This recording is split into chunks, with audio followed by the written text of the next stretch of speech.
Hello दोस्त, railway GDC exam 2023 का detail आ चुका है। एक तो सेंट्रलाइज नोटिफिकेशन होगा और दूसरा प्रमोशन मिलेगा, ग्रांटेड है। कैंडिडेट कम है, कंपटीशन कम है पढ़ना वाले कैंडिडेट का। लेकिन जब पढ़ना है तो सिलेबस के बारे में लोगों का सवाल उठता है कि एलपी जेई ट्रेन मैनेजर का सिलेबस क्या होगा। तो देखिए, बिना देरी किए हुए वीडियो में सीधा सा बता दें कि जो आपने ओपन मार्केट का एग्ज़ाम दिया है वही सिलेबस है, बस प्रश्न चेंज हो जाएंगे और आपके कुछ क्वेश्चन चेंज हो जाएंगे। कट ऑफ तो आपका नॉमिनल ही होता है, क्वालिफाई मार्क्स के आसपास होता है। अगर आपने तैयारी किया है तो ये सिलेबस बहुत ईजी है, कोई कठिन सिलेबस नहीं होता। हाँ, एक डिफ़िकल्टी आती है कि जॉब के साथ पढ़ाई करना, ये मैनेज करने आना चाहिए आपको। लेकिन जो फ्रेशर होते हैं वो ऑलरेडी पढ़े लिखे रहते हैं, उनको तो कोई ज़्यादा दिक्कत नहीं आता। जो लॉन्ग टाइम से जॉब में है उनके लिए थोड़ा सा अलग कंडीशन रहती है। तो चलिए चलते हैं, इसको जानने के लिए एक जयपुर का 1/23 नोटिफिकेशन आ गया था। यहाँ आरआरसी जयपुर के वेबसाइट पे आप देखेंगे तो नीचे में आपका सिलेबस एलपी का जीडीसी का इन्होंने डाल दिया है। इस सिलेबस को रेफरेंस इसलिए दे रहा हूँ, मैंने एलपी टेक्नीशियन का अपने प्लेलिस्ट जीडीसी में ऑलरेडी डाल रखा है, टेक्नीशियन का भी डाल रखा है, सब कुछ डाल रखा है। और ध्यान रखिएगा कि यहाँ पे सीबीटी जो होती है केवल एक ही सीबीटी होता है, उसके बाद एप्टीट्यूड टेस्ट होता है यानी साइको टेस्ट होगा। यानी आपको केवल सीबीटी क्लियर करना है, ऐसा नहीं कि ओपन मार्केट जैसा सीबीटी 1 और सीबीटी 2 दोनों होता है। एक ही एग्ज़ाम होता है जो कैंडिडेट क्वालिफाई उसका। लेकिन उससे पहले सेंट्रलाइज नोटिफिकेशन की जो बात करेंगे, जो नोटिफिकेशन आपको वेबसाइट पे लगभग टेंटेटिव दिया है 15/7 को, और 15/7 में बहुत दूर नहीं है। आज हम हैं 22/6 को, यानी एक महीने से कम, यानी 18-20 दिन आपका टाइम रह गया है। आपकी नोटिफिकेशन आ जाएगी तो लग जाए अपने अपने तैयारी में। तो यहाँ पे देखिए, इसके लिए एजुकेशनल क्वालिफिकेशन के लिए बहुत सारे लोगों का कॉल आ रहा है और कई लोगों का आ रहा है कि सिलेबस क्या होगा। कई लोग कह रहे हैं कि हाँ, assistant loco pilot technician junior engineer train manager लिखा हुआ है। तो ये इसके अलावा भी आ सकती है, ऐसा नहीं है कि इतना ही पोस्ट आएगा, ये इंडिकेटिव रूप से लिखा हुआ है, इसके अलावा भी आ सकता है। लेकिन इसको लिखने का मतलब है कि इन पोस्टों का तो आएगा ही, क्योंकि ये क्रिटिकल पोस्ट है, इसके अलावा भी आपको कॉल करा जाएगा।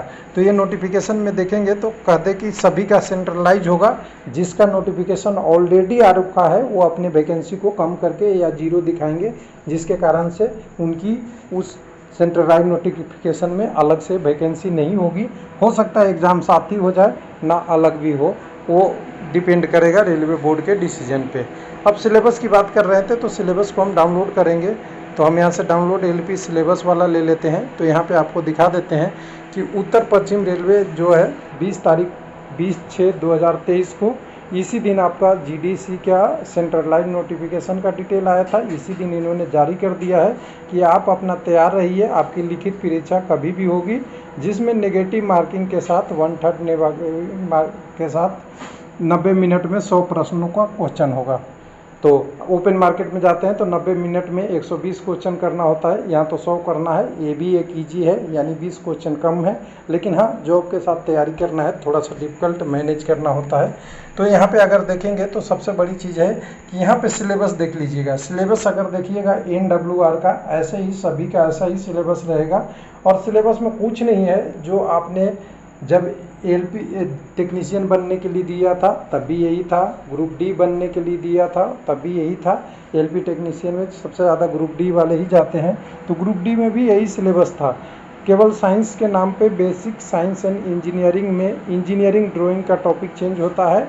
Occupational safety and health and environment और IT लिटरेसी चेंज होता है। बाकी 10th और 10th+2 का 10th वाला ही कहिए, जो साइंस का चैप्टर है, जो आपका weight, Newton, work programme, energy, speed, velocity, heat, temperature, basic electricity, lever, उसके बाद सिंपल मैकेनिक्स, ये नॉर्मल जो फिगर है इसमें लेंस भी होता है। यानी साइंस वाला टॉपिक सारा आपको करके आपको जोड़ दिया जाता है। जो 10th लेवल का साइंस का बुक है NCERT का, वो अगर पढ़ लेते हैं उसी के टॉपिक के सारे टॉपिक से आपको कवर हो जाता है, मोर देन एबव हो जाता है। बाकी आपका रीजनिंग, मैथ और जनरल अवेयरनेस सेम के सेम जो पहले वाले रहते थे वही रहेंगे।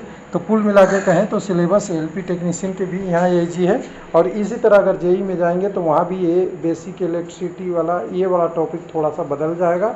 बाकी ये क्वेश्चन एक ही रहता है, पेपर एक ही रहता है, यानी प्रमोशन सबसे ईजी है। कुछ लोगों का कहना है कि मैं इस बार ग्रुप डी में ज्वाइन किया हूँ, मैं इसके लिए एलिजिबल हो सकता हूँ।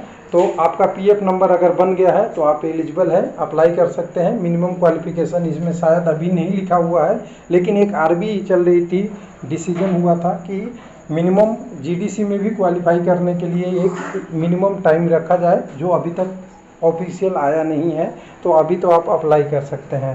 साथ में कुछ लोगों का है कि ग्रुप डी में 10th बेसिस केवल दिखाया था, ग्रेजुएशन नहीं लिया, तो क्या मैं अप्लाई कर सकता हूं? बिल्कुल अप्लाई कर सकते हैं, बशर्ते ग्रेजुएशन आपकी ज्वाइनिंग से पहले की कंप्लीट होनी चाहिए। उसी तरह किसी का डिप्लोमा है, किसी का डिग्री है, जिस वैकेंसी के लिए अप्लाई करेंगे वो ज्वाइनिंग से पहले की अगर आपकी है तब आप कर सकते हैं।